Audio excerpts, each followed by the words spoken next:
with the subject of sexual harassment in the workplace and perceptions of it and the depth of women's anger about sexual harassment.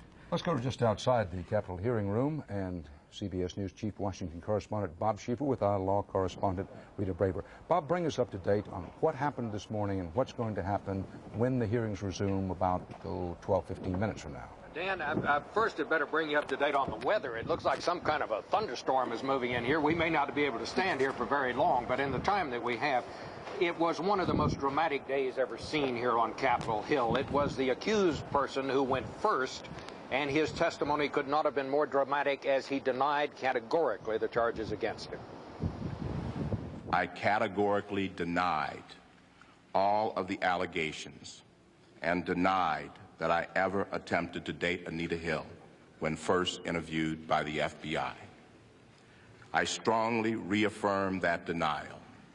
After a brief discussion of work, he would turn the conversation to a discussion of sexual matters. His conversations were very vivid.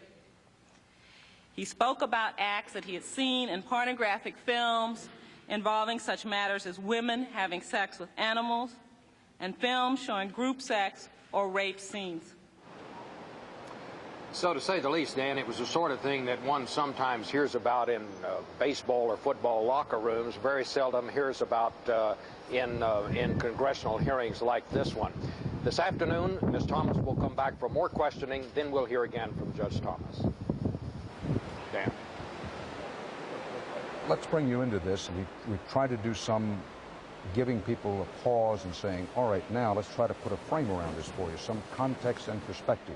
We've had a few minutes to think about what we saw and heard during the morning and in the early afternoon, and what we will be seeing and hearing when it resumes. Dan, I think that what we really are beginning to see is senators looking to probe the inconsistencies in what Anita Hill has said, what she has done in the past. And I think you could see that when she was questioned very hard by Senator Specter, who really seemed to suggest that perhaps she had been put up to all of this by the Senate Judiciary Committee staff. Did anybody ever tell you that by providing the statement that there would be a move to press Judge Thomas to withdraw his nomination? I don't recall any story about using this to press anyone. Well, do you recall anything at all about anything related to that? I think that I was told that my statement would be shown to Judge Thomas, and I agreed to that. But was there any suggestion, however slight, that the statement with these serious charges would result in a withdrawal so that it wouldn't have to be necessary for your identity to be known or for you to come forward under circumstances like these? There was no, not that I recall. I don't recall anything being said about him being pressed to resign. I think we're going to be seeing more of this afternoon, and also some of those questions where senators were asking why certain things that she had said in her statement today she did not point out when the FBI interviewed her a few weeks ago. And that's what we can look forward to this afternoon, I think. Rita, when the hearings resume 10 or 12 minutes from now, Senator Patrick Leahy, the Democrat of Vermont, will start the questioning. What we saw was Senator Specter, the Republican, as we pointed out before, a very experienced cross-examination expert. And I think anyone who's ever covered the courthouse, certainly anyone who's ever testified, could see what Senator Specter was attempting to do. That's his job to do, and that is lead the witness he's crossing-examined along, and then narrow the path, ever narrow, and then at the precise moment, at the best moment for the cross-examiner, to hit the person who's under oath with the toughest question to answer. So that's pretty much the dynamic that happened this morning. Now, Senator Leahy will be taking a different track, will he not? Absolutely. I think he will be more like her defense lawyer. He will try to get her to be shown in a more sympathetic light, and he will particularly focus on something he's talked to us about, and that is that it's probably okay for her to have waited 10 years to tell anyone about this because of the circumstances, the pressure, the embarrassment that she felt when now she finally had to come forward. Well, Bob Schieffer, we're also told that by request of the Republican side in the Judiciary Committee, that what may happen this afternoon is that Anita Hill will be questioned further, and then Clarence Thomas will come back today with the committee in session up to about 8 o'clock Eastern Time. Is that your understanding? Yes, that's the plan, Dan. We will hear more questioning of Professor Hill. Then Judge Thomas will be allowed to come back and presumably to rebut some of her testimony. The original plan, you remember, was to have Judge Thomas first and then Professor Hill, but Republicans objected very strongly to that this morning. And in fact, you'll recall that was when Senator Hatch said he would resign unless he could get the charges on the table. Obviously, he wanted to get the charges out there so the judge would have a chance to rebut them.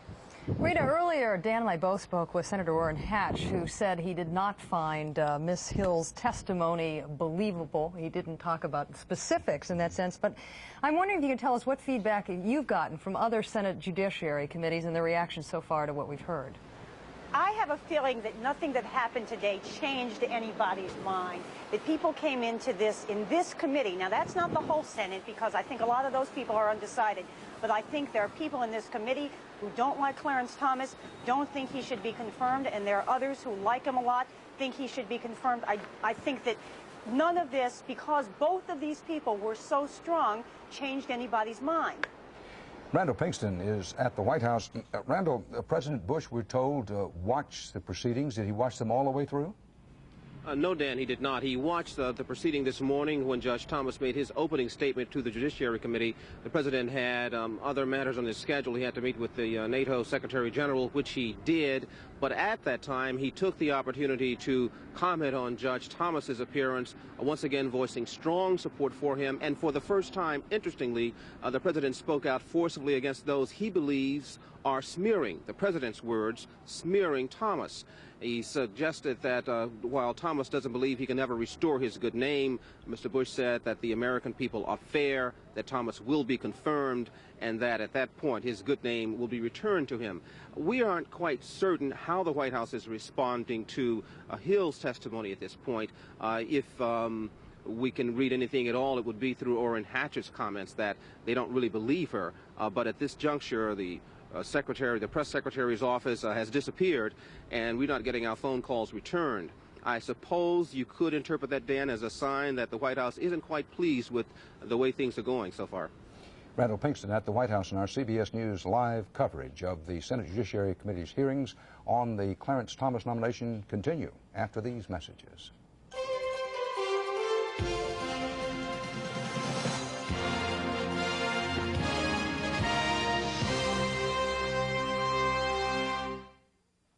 Color Tile, we'll do what it takes to give you a break. That means the lowest prices guaranteed at our Columbus Day half-price sale.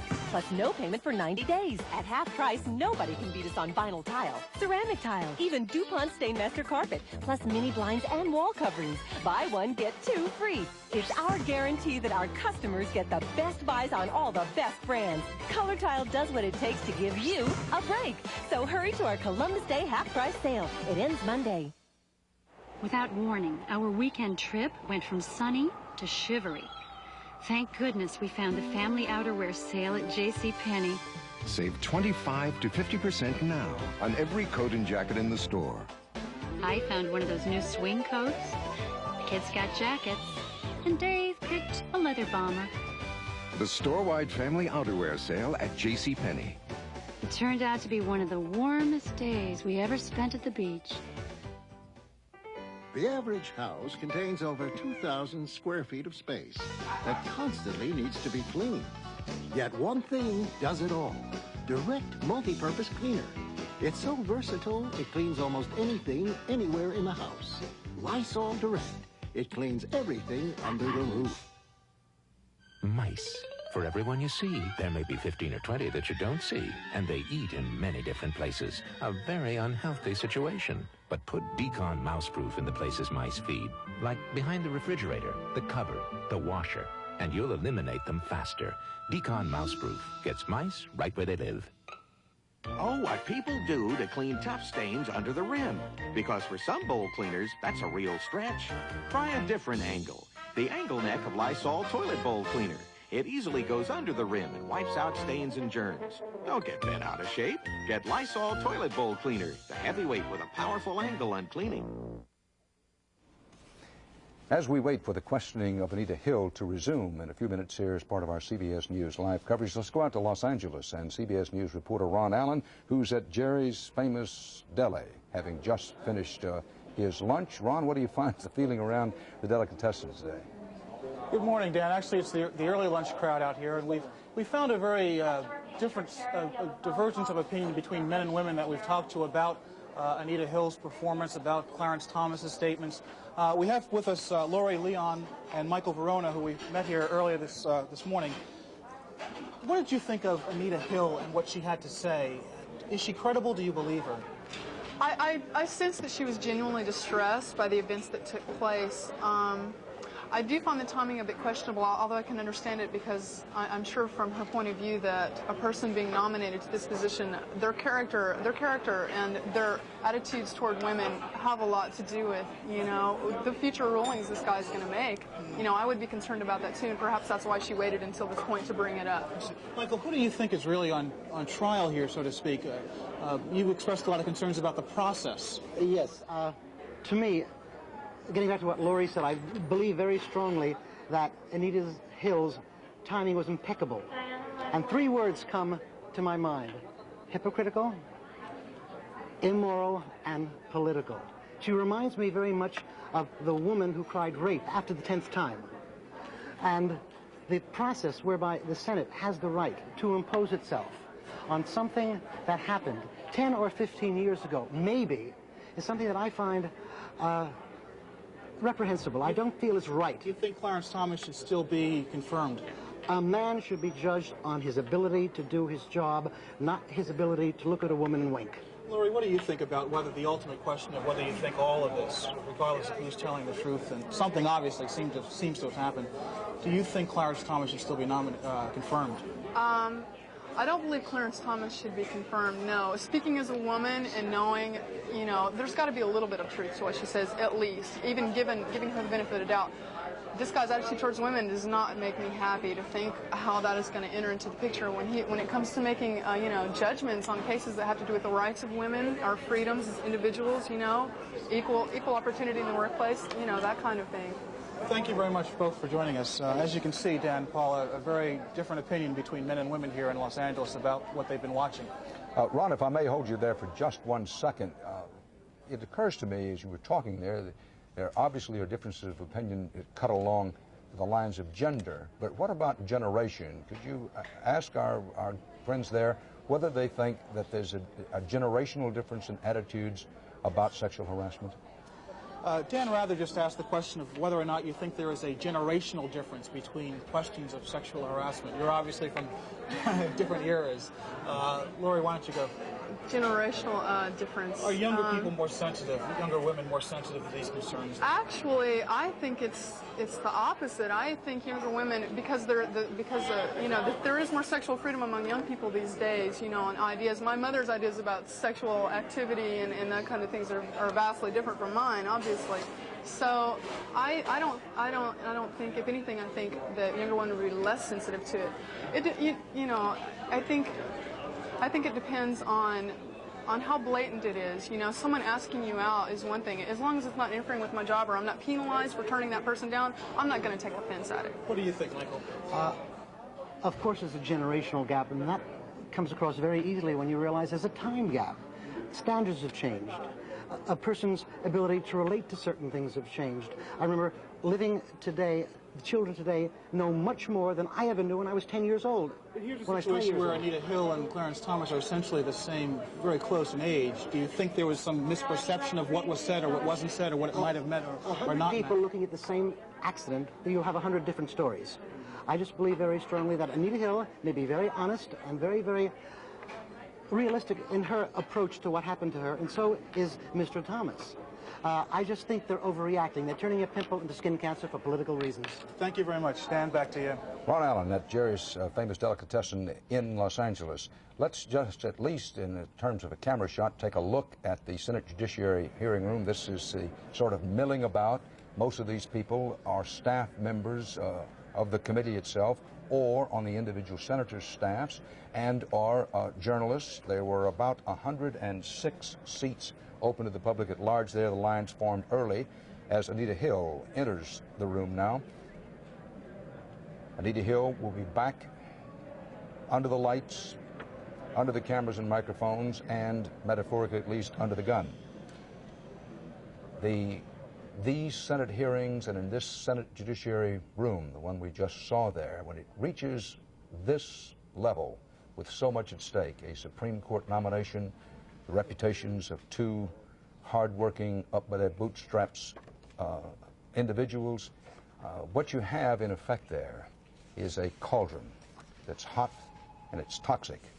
And both Clarence Thomas and Anita Hill have been in it today and will be in it again very soon. First Anita Hill, and then followed late in the day by Judge Clarence Thomas. Join us once again in our Washington Bureau, Judith Lichtman of the Women's Legal Defense Fund, and former Supreme Court nominee Judge Robert Bork, who is now a professor at George Mason University.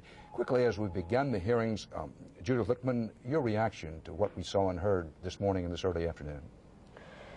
Well, I have a few reactions. First, in Professor Hill, you have a woman who is retelling the most difficult, personal, traumatic stories in very vivid and explicit terms. She, in her own words, called them dirty and ugly and despicable.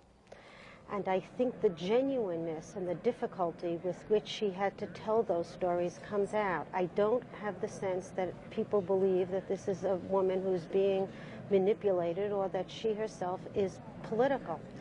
I think that Judge Thomas's statement was an enormously powerful statement as well, but he comes with a problem, and that is a credibility problem. He's a man who came before this Senate already attempting to run from a record. Let's not forget that he's the person who said that he'd never talked about Roe v. Wade in all his born days. I don't think there's a soul in America who believes the credibility of that statement, for starters.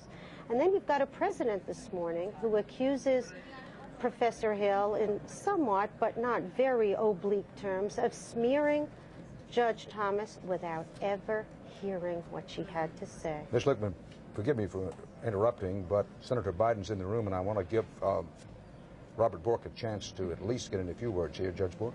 Well, I think your correspondent Bob Schieffer had it right. Can't the government do anything right? This process, as run by this committee, has not only become entirely political, it has become politics of a very vicious and degenerate nature. They could have handled this charge much earlier instead of somebody leaking it at the last minute. They could have done it in executive session without all the cameras, without embarrassing these two people, both of whom appear to be very admirable people. They started off with a farce about, have you ever discussed Roe against Wade? And now they have produced a tragedy for two people. Judge Bork, I'm curious how you personally feel about how much peril this confirmation of Judge Thomas might be in. Earlier, Senator Hatch said he did not think that was a case, that we would in fact see Judge Thomas confirmed. Your personal viewpoint on that? Well, that depends upon how many senators there are who would have liked to vote against Judge Thomas but couldn't find a reason to before. I don't know how many senators there are like that.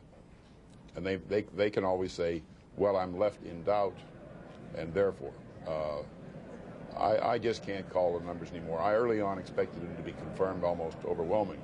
I have no idea what the situation is now. Robert Bork, how is it that a man, obviously, with the intelligence of Clarence Thomas, gets in a position where he feels that he's going to say something such as, well, I don't have an opinion on Roe versus Wade. You've been through the process. What is there in the process that gets you to that point where you feel, well, I just can't really say what's on my mind and heart about this? Well, unfortunately, I did say what was on my mind, but I think, largely as a result of my experience, the White House has decided, and the people they bring in to coach these people have decided, that the thing to do is to stay away from substance, deny you have any views, deny that you can talk about your views. And that isn't entirely satisfactory either. Judith Lichtman, I have a question for you. We have seen Professor Hill's life change around dramatically in the last week, from going from wanting to remain anonymous to talking to television reporters, radio reporters, and now, of course, having to live under the scrutiny we see her living under today. You talked about how personal her story was today and how traumatic it must have been for her to testify. What kind of message is Professor Hill sending to women out there? I think a very important one, and it is one that standing up for principle under the most difficult circumstances where you're putting both your personal and your professional life at very significant risk is important as a citizen and as someone who believes in the democratic form of government. She's done, I think, at enormous cost to herself, the right thing to do. Inside the room, the gavel is sounded. Senator Biden calls the committee to order. Welcome back, Professor Hill. The committee chair now yields to the senator from Vermont, Senator Leahy, who will question for half hour, and then we'll go back to Senator Specter. Good afternoon, Professor Hill. Good afternoon, Senator. Professor, we've had a number of discussions, almost shorthand discussions here of things you're familiar with and members of the committee are familiar with, but I'd like to take you through a couple of the spots. You mentioned, and there were discussions and questions from you, or answers from you, regarding the FBI investigation. Would you tell us one FBI agent, two FBI agents? I mean, how many spoke to you and where? There were 2 FBI agents who visited me in my home. And was that arranged? Just go through some of the mechanics, please. Well, it was arranged, as I understand it, through Senator Biden's office. I received a phone call from one of the staff members of Senator Biden, and she informed me that she had, the date was September 23rd. She informed me that she was had received a fax from me of my statement, and that I should expect a call from the FBI. When the FBI called, they called me at home, left a message on my machine. I returned their phone call that evening after work and arranged for them to come over immediately from Oklahoma City, I believe, to talk with me. That evening?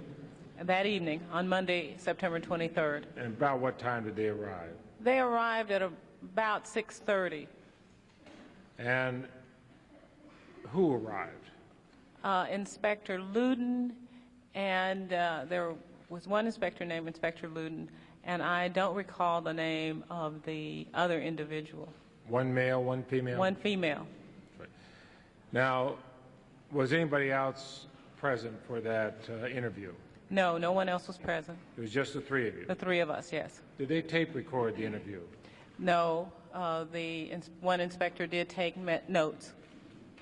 Now, what did they tell you they wanted? They told me that they had been contacted by the committee, the Judiciary Committee, and that they wanted information regarding the statement that I had made to the committee. Did they have that statement with them? I do not believe that they had the statement with them.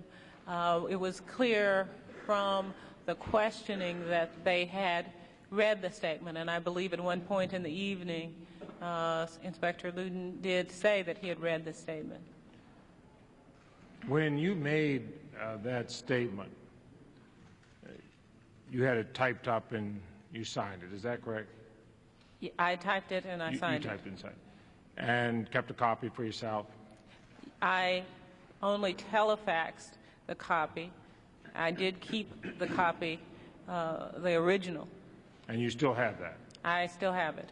And have you given copies of that to anybody other than the copy you telefaxed? To anybody else? Well, I have shared the statement with my counsel. Let me just make sure I have this well in mind. You have the original copy, correct? Yes. And you telefaxed a copy, which in itself made copies to the committee. Is that correct? Pardon me? You faxed a copy to the committee. Is that correct? Yes. Gave a copy to your counsel. Correct? Yes. Did you give a copy to anybody else? Other than counsel, I don't believe that I gave a copy to anyone else. You did not give a copy to the FBI agents? No, they told me that they had received a copy from the committee. Did you give a copy to any member of the press? No, I did not. And so your counsel, the fax copy, and your own copy are the only ones that you've had control of. Is that correct? Yes. Thank you. Now, did the FBI give any indication to you how you should answer? I mean, great detail, little detail? How did it go about? How was the interview done? Well, the interview was conducted. The indication that I had from the agent was that they would like to take as much information as they could, that they wanted as much as I felt comfortable giving. The questions that were asked were fairly general in terms of what kinds of comments were made. Did they? Oh, go ahead. I don't mean to cut you off. No, that's quite all right. Now, in your statement that they told you they had, in that statement you were fairly specific about the kind of sexual discussions that you say Judge Thomas had with you. Is that correct, Professor? Yes, I felt that I was fairly specific.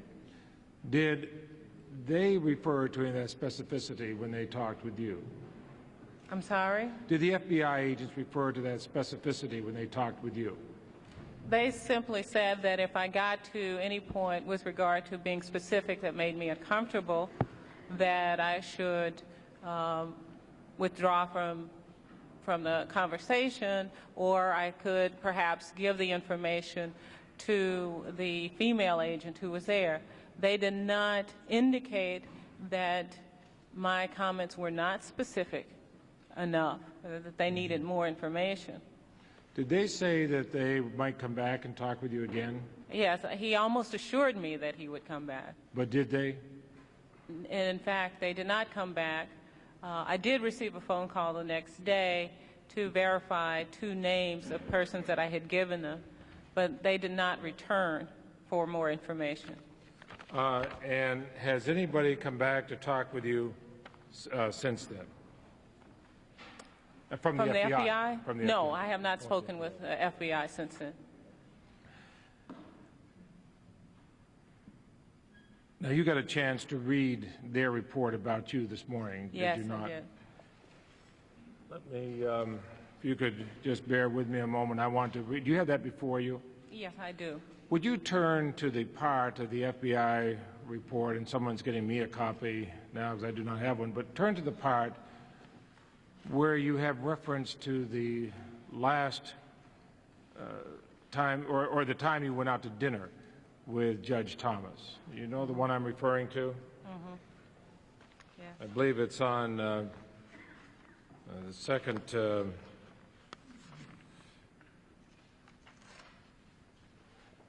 let's see, no.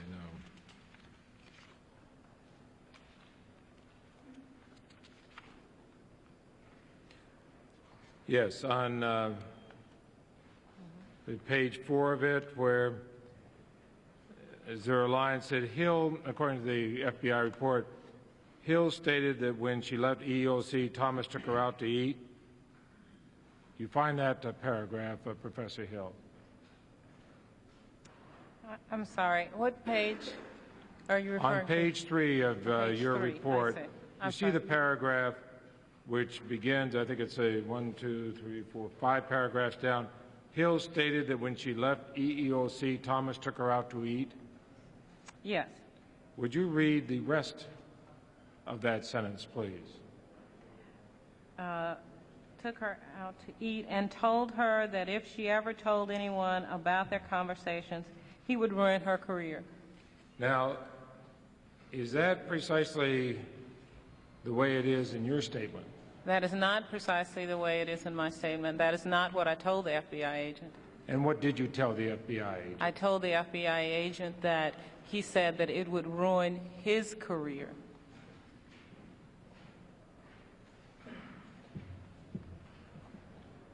Now,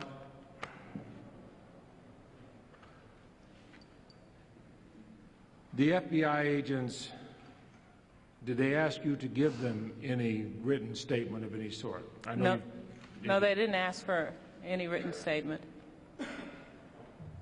Did they ask if you'd be willing to come to Washington to talk with them? They didn't ask that. Did they ask if there's anything else you might be willing to do? No, they didn't mention anything further except for coming back for additional questioning. Did they ask you if you'd be willing to take a polygraph? They asked if I would be willing to take a polygraph. And what did you say? I answered yes. Let us go to that last meal. There's been discussion. It is your statement that the FBI misunderstood you, and it is, as you have said in each of your statements, that Judge Thomas said if this came out, it would ruin his career, not that he would ruin your career. Exactly. Thank you. Where did you go for dinner that time? I do not recall the restaurant, the name of the restaurant. Was it nearby? Or? It was nearby work. Do you remember the type of? You remember the type of restaurant? No, I don't. It wasn't anything that was memorable to me, the type of food that we had. Do you remember how you got there? I believe that the driver for Chairman Thomas, or then Chairman Thomas, took us, Mr. Randall, and dropped us off at the restaurant. And went right from the office? Went from the office. After dinner, how did you get home? I took the subway home, if I recall correctly. As I'm recalling, I'm not sure how I got home. Do you recall whether then Chairman Thomas offered you a ride home? No, he did not offer me a ride home. Do you know whether his car came to pick him up? I don't know how he got home either.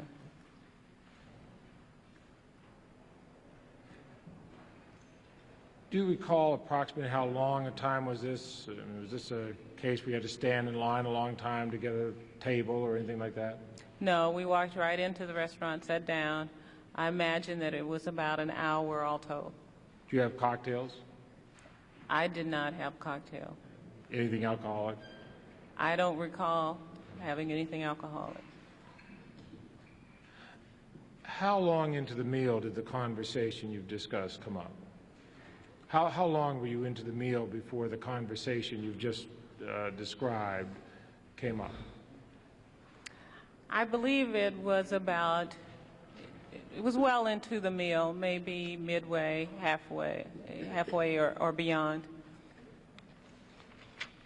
And what did you say in response? My response was that I really just wanted to get away from the office and leave that kind of activity behind me. Did he ask you if you intended to ever make this public? He did not ask me that. Now, you've discussed somewhat here earlier today about why you did not come forward with these allegations before. Had you come forward with them, I mean, at the time of your employment, either at the Department of Education or at the EOC, what would have been the mechanism to come forward with the allegations? I do not know this of my own knowledge. I've been told, or I've heard suggested, that the Oversight Committee would have been the proper authority to deal with such an issue. oversight within the department, or No, here on the Hill? Here on the Hill, the Congressional Oversight Committee that had oversight over the EEOC. But I don't know that. I just heard that. Did you at any time consider going somewhere, wherever the appropriate place might be, to make this public?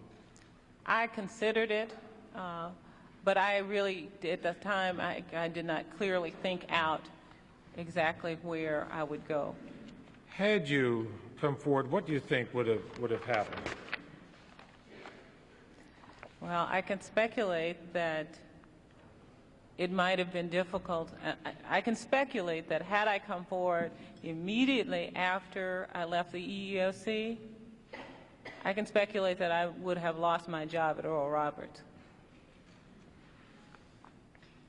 Professor Hill, this morning, Judge Thomas testified before this committee. I don't know if you saw his testimony Yes, I did. or not. But let me read from his statement. He said, "I cannot imagine anything that I said or did to Anita Hill that could have been mistaken for sexual harassment. But with that said, if there is anything that I have said that has been misconstrued by Anita Hill or anyone else to be sexual harassment, then I can say that I'm so very sorry and I wish I had known. If I did know, I would have stopped immediately, and I would not, as I have done over the past 2 weeks, had to tear away at myself trying to think what I could possibly have done, but I have not said or done the things that Anita Hill has alleged." And you're aware of that statement by Judge Thomas? I am aware. Do you agree with that? Do I agree with his statement? Yes. No, I do not. Well, then let us go through in summary. What are the things that you felt he should have known were sexual harassment? Well, starting with the insisting on dates, I believe that once I gave a response to the question about dating, that my answer showed him that any further insisting was unwarranted and not desired by me. I believe that the conversations about sex and the constant pressuring about dating, which I objected to, both of which I objected to, were basis.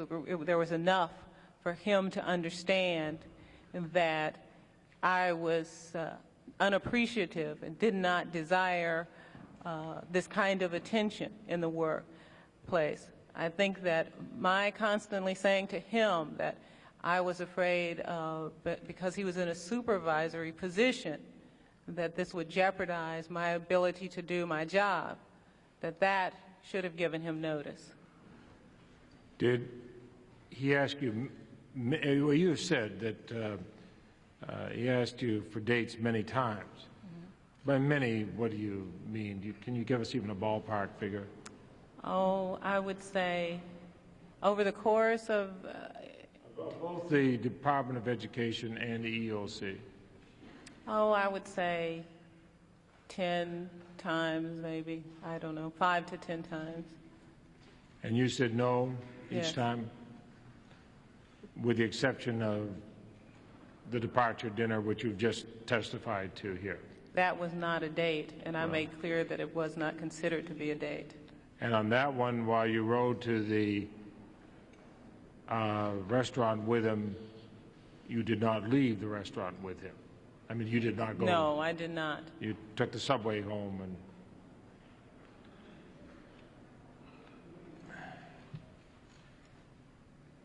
Now, you said you made it clear to him on the discussions of pornography and all that you didn't like what he was saying. Is that a fair statement of your... Yes, it is.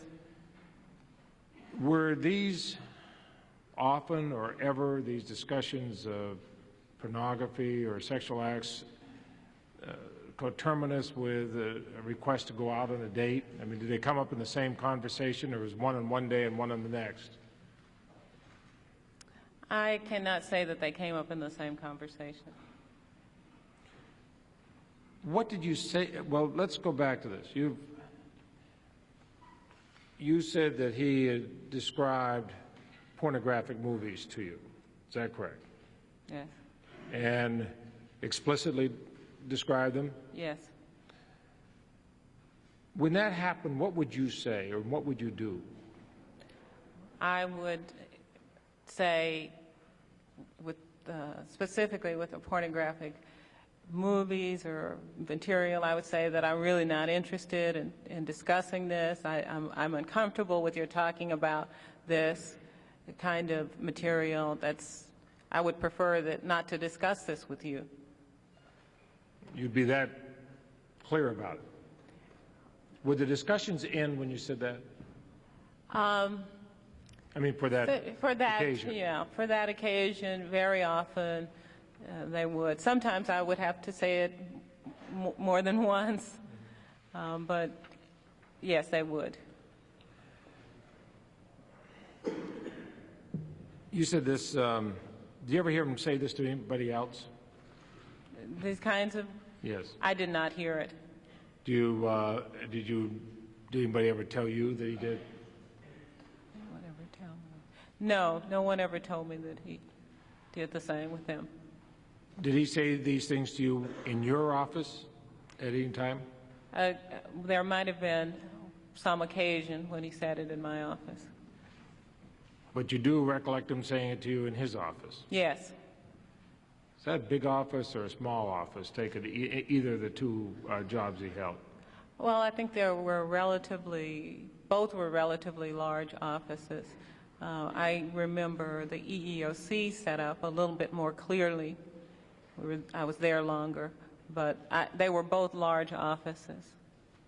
Did you, at some time when he was saying it, did you say, look, I don't want to hear about this, just walk out the door and just There walk were out the door? times when I would walk away. If I were in a situation, I could get up from his office and just leave, yes.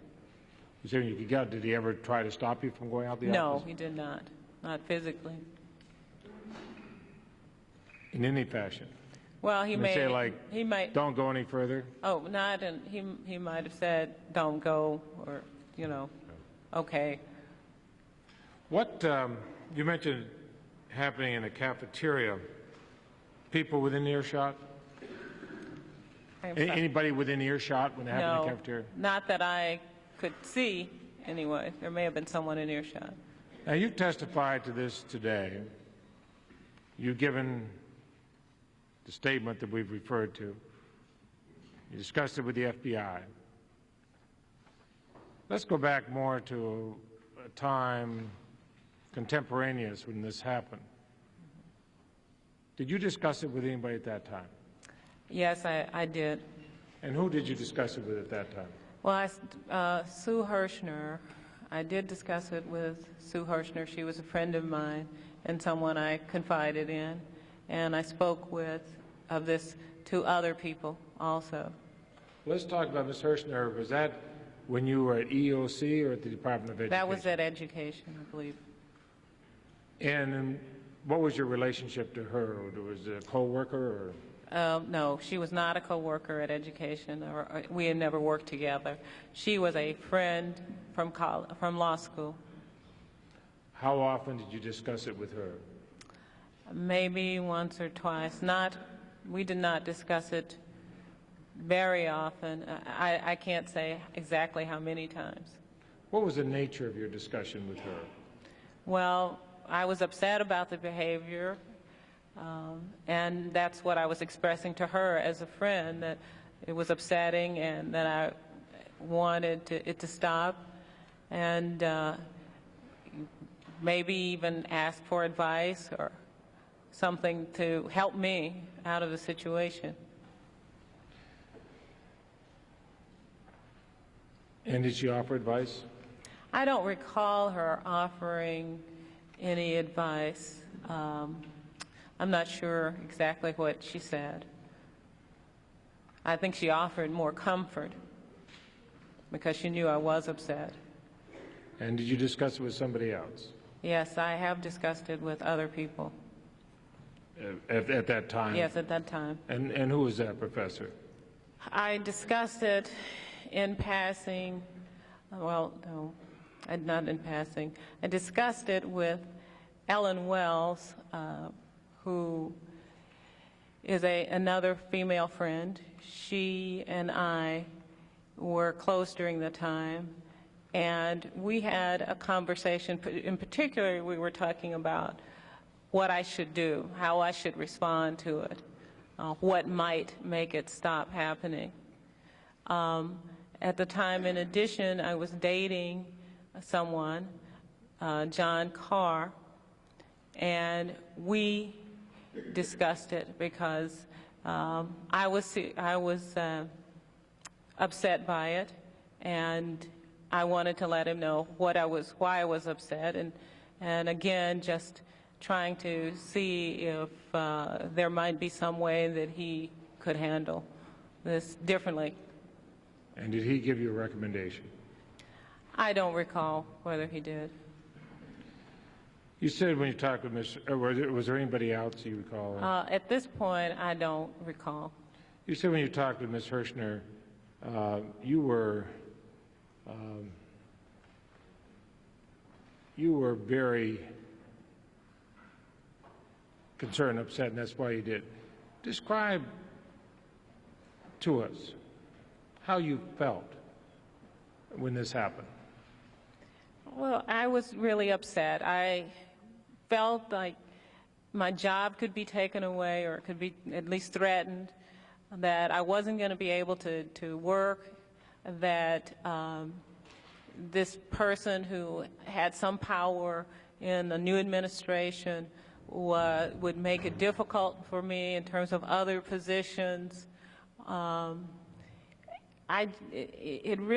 was threatening from the job in terms of my job, but it was also just unpleasant and something that I didn't want to have to deal with. And it wasn't as though it happened every day, but I went to work during certain periods knowing that it might happen. You said in your statement that at one point you were hospitalized for 5 days. And did you, and am I correct in understanding your statement, you felt it was related to this? Yes, I do believe that it was related to the stress that I felt because of this. Had you ever had a similar hospitalization? I had never had a similar hospitalization. Now when you think back on this, you described how you felt at the time. How do you feel about it today? Well, I'm a little farther removed from it in time, but even today I still feel hurt, and maybe today I feel more angry and disgusted. I don't feel quite as threatened. The situation, I'm removed from it. My career is on solid ground, and so the threat is not there. But the anger and hurt is there. In your statement, you had said that between 1981 and 83, you spoke to only one person about these incidences, Susan Hirschner, and you've talked about two others.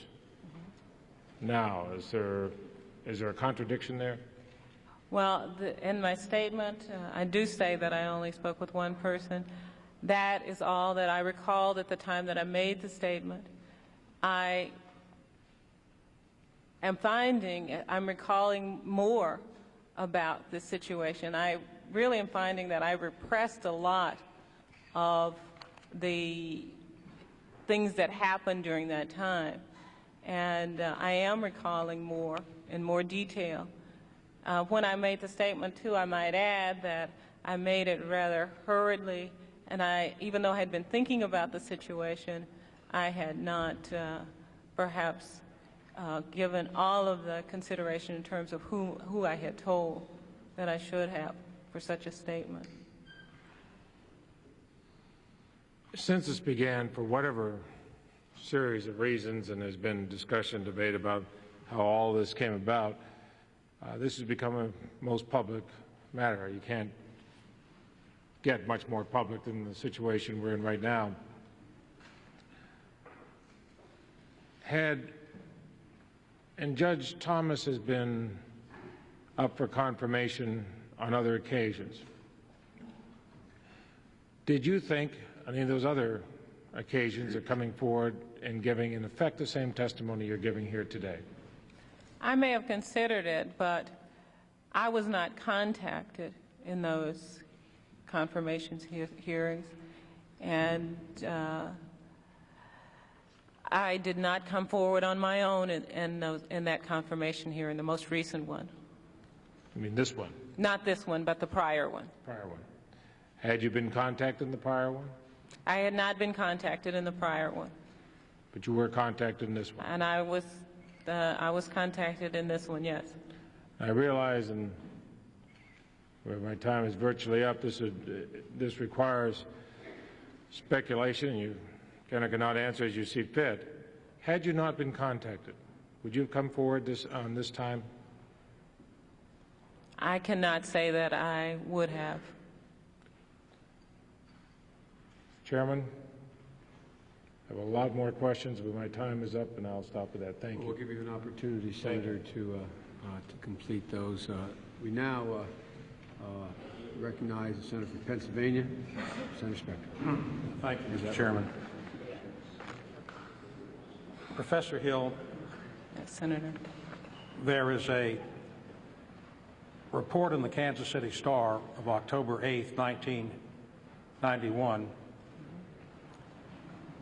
which says, in an August interview with the Kansas City Star, Anita Hill offered some favorable comments regarding Clarence Thomas and some criticism. And then further on it says, quote, quoting you, "Judicial experience aside, the Clarence Thomas of that period," referring to his days in EEOC early, "would have made a better judge on the Supreme Court because he was more open-minded." Now, how is it that you would have said that Judge Thomas in his early days at EEOC would have made a better judge, at least an adequate judge, considering all of the things you have said that he told you about at the Department of Education and also at EEOC? That opinion, Senator, was based strictly on his experience, his ability to reason. It was not based on personal information, which I did not see fit to share with that reporter. I was trying to give as an objective opinion as possible, and that's what that statement is based on. In addition, very early on, I believe that I was commenting on his time at education. Very early on at education, I was not experiencing the kinds of things that I later experienced with Judge Thomas. But when you make a statement in August of 1991 and say that judicial experience aside, the Clarence Thomas of that period would have made a better judge on the Supreme Court because he was more open-minded, you are making a comparison as to what Judge Thomas felt judicially early on before he changed his views on affirmative action. So that's the reference to at that period. But when you say that Judge Thomas would have made a better Supreme Court justice, you are saying that at one stage of his career he would have made an adequate Supreme Court justice. Well, I'm not sure that that's what I'm saying at all. I am sure that what I was trying to give to that reporter was my assessment of him objectively without considering the personal information that I had. Now, if I had said to him, I don't think he would have made a good judge because of personal information that I have, then I think I would have had to explain that. That would have, or at least created some innuendo that I wasn't ready to create. In addition, I think as a university professor, you quoted as a university professor, you have some obligation to try to make objective statements. And that's what I was doing. I was attempting to make an objective statement about the individual based on his record as a public figure. And I was not relying on my own private understanding and knowledge. Well, let's take it the way you have just re-explained it. An objective evaluation without considering personal information, as a law school professor to make a comment on his record as a public figure. How could you conclude in any respect that he would be appropriate for the court, even if you say that was without considering the personal information, if you had all this personal information? I did not say that he would be appropriate for the court, Senator. I said that he would make a better judge. I didn't say that I would consider him the best person for the Supreme Court. Well, when you say he would have made a better judge at one point, are you saying that there is not an explicit recommendation or statement that, as you said earlier, on the basis of his intellect, aside from the personal information which you decided not to share, that he would have been a better Supreme Court justice? I'm sorry, would you rephrase that? Sure. Isn't the long and short of it, Professor Hill, that when you spoke to the Kansas City Star-Reporter, that you were saying at one point in his career he would have been okay for the Supreme Court? No.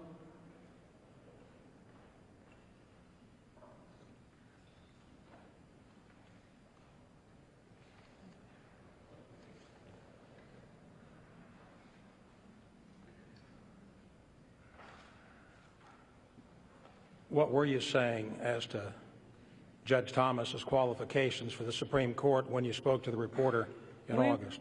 I'm sorry, excuse me for interrupting. We were speaking in terms of his being open-minded. One of the comments that the reporter made was that some have complained that he has a set ideology and that he won't be able to review cases on their own. My comment went to whether or not he did have that set ideology. And it was that now he did, whereas a few years ago, I did not find that to be so. I found him to be more open-minded. So that in that sense, I believe that he was better suited for a judicial position at that time than now. And that's all that I was referring to, that particular comment or line of concern about the nominee's qualifications for being on the court.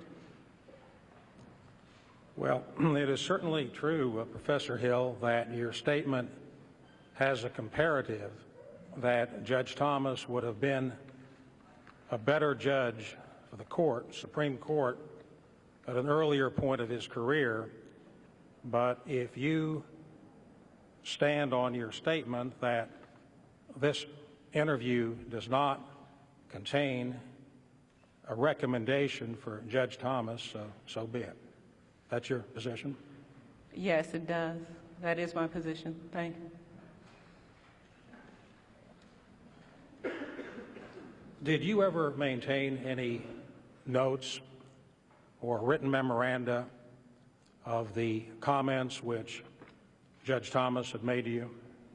No, I did not.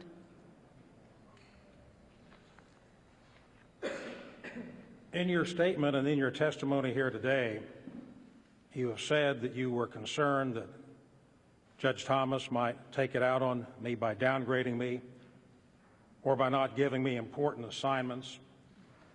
I also thought that he might find an excuse for dismissing me. As an experienced attorney and as someone who was in the field of handling sexual harassment cases, didn't it cross your mind that if you needed to defend yourself from what you anticipated he might do, that your evidentiary position would be much stronger if you had made some notes? No, it did not. Well, why not? I don't know why it didn't cross my mind. Well, the law of evidence is that notes are very important. You're nodding yes. Is present recollection refreshed, right? Yes, indeed. Prior recollection recorded, right? Yes. In a controversy, if Judge Thomas took some action against you and you had to defend yourself on the ground that he was being malicious in retaliation for your turning him down, wouldn't those notes be very influential, if not determinative, in enabling you to establish your legal position? I think they would be very influential, yes. So given your experience, if all this happened, since all this happened, why not make the notes? Well, it might have been a good choice to make the notes. I did not do it, though. Maybe I made the wrong choice in not making the notes. I'm not a person, I was not interested in any litigation. I was not interested. If I had been dismissed, very likely I would have just gone out and tried to find another job. I was not interested in filing a claim against him, and perhaps that's why it did not occur to me to make notes about it. Well, I'm not on the point of your being interested in making a claim. What I am on the point of is your statement that you were concerned that he might take retaliatory action against you, and therefore the inference arises that the notes would have been something which would have been done by an experienced lawyer. One of the things that I did do at that time was to document my work. I went through very meticulously with every assignment that I was given. This was this really was in response to the concerns that I had about being fired. I went through, I logged in every work assignment that I received, the date that it was received, the action that was requested, the action that I took on it, the date that it went out. So that I did do that in order to protect myself.